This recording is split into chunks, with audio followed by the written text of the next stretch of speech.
Are there any questions? Fadal. I want to know the ruling of the circumcision for women. A second section? No, circumcision. Circumcision. Fahmt. Right. Okay. All right. So the first question says, I want to know the ruling on circumcision for women. The brief answer, الجواب المختصر أن هذا في حق الرجال. في حق الرجال. It's for men. Whether it's obligatory or recommended for men. على خلاف بين أهل العلم في ذلك. هذا الجواب المختصر. أما الجواب المفصل فقد تكلمنا على هذه المسألة بشيء من التفصيل في مقطع صوتي في القناة عن حكم الختان في حق النساء. هل السنة، وإذا كانت سنة ماذا إلى آخره. فيمكنك الرجوع إلى المقطع، قد فصلنا القول في ذلك وذكرنا كلام أهل العلم في المسألة تفصيلا في حكم ختان النساء. أما الجواب المختصر فلا أرى ذلك. لا أرى ذلك. والله أعلم. Simple answer is that that's for men. Men are to be circumcised, whether they have to be circumcised or whether they should be circumcised. The scholars, they differ on that, on circumcision for men. And we've explained the ruling on female circumcision in detail in a video. You can check it out on the channel. And the different problems that are connected to female circumcision and the difference between female circumcision and female genital mutilation. There's a difference between the two, and that's a very, very long discussion. Wallahu ta'ala alam. And inshallah, you can check out the video if you want, in which we explained everything in full length. Wallahu alam. Fadal, Sheikh Idris. Wa alaikum salam wa rahmatullah. It's there on the channel.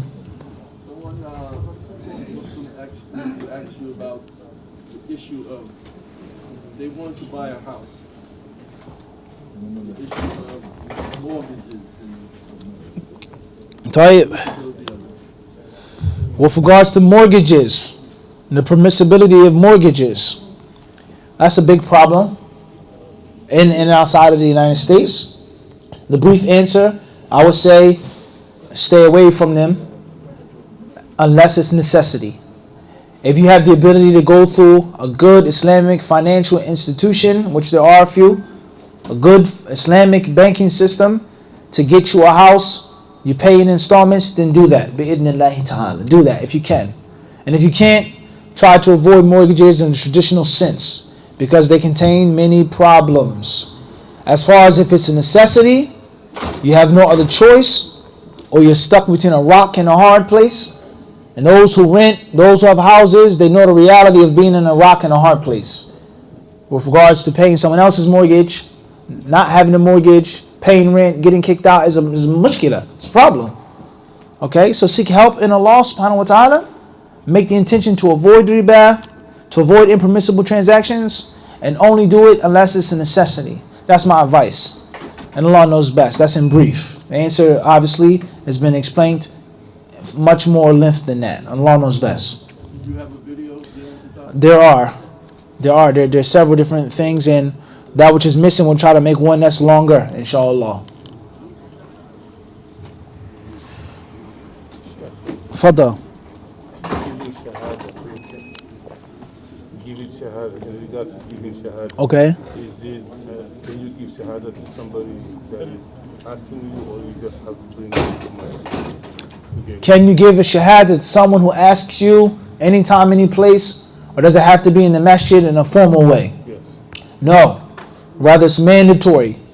When someone asks about Islam, they want to be a Muslim, you assist them and you help them out. In the subway, in the streets, in Starbucks, university, school, work, at the vending machine, wherever you are. Someone wants to be a Muslim, you rush to assist them. Whether they make the shahada themselves, you explain it to them, or whether you give them the shahada. What's important is, that's the simple answer. A very widespread common mistake that many people make is that they give long speeches and lectures to people who want to be Muslims. And after the long speech and lecture, they'll ask the non-Muslim, are you sure you're ready to do this? You want to be a Muslim? Are you ready to make this decision? This is very widespread. And this is a khata' fahish. Ma yasir. It's extremely wrong from beginning to end. Number one, if they've come to you, why are you trying to talk them out of being a Muslim? Number two, if they accepted Islam today, and then they said, I'm not ready to stop drinking, or I want to keep eating pork, or I'm not willing to pray 5 times a day, what can you do to them? Are you going to put the hudud on them? Is it a sharia in which you accepted Islam, you're now bound by the law? It's a free country. There are Muslims who eat pork, unfortunately. Yes. There are Muslims who drink alcohol. There are Muslims who don't pray 5 times a day, if they're Muslims, etc. So many people that have this backwards mindset of double checking, making sure that, you ready to be a Muslim? Bismillah. Someone comes to you asking about Islam, that's a different story. Tell me about it, I'm thinking about it. That's a different story.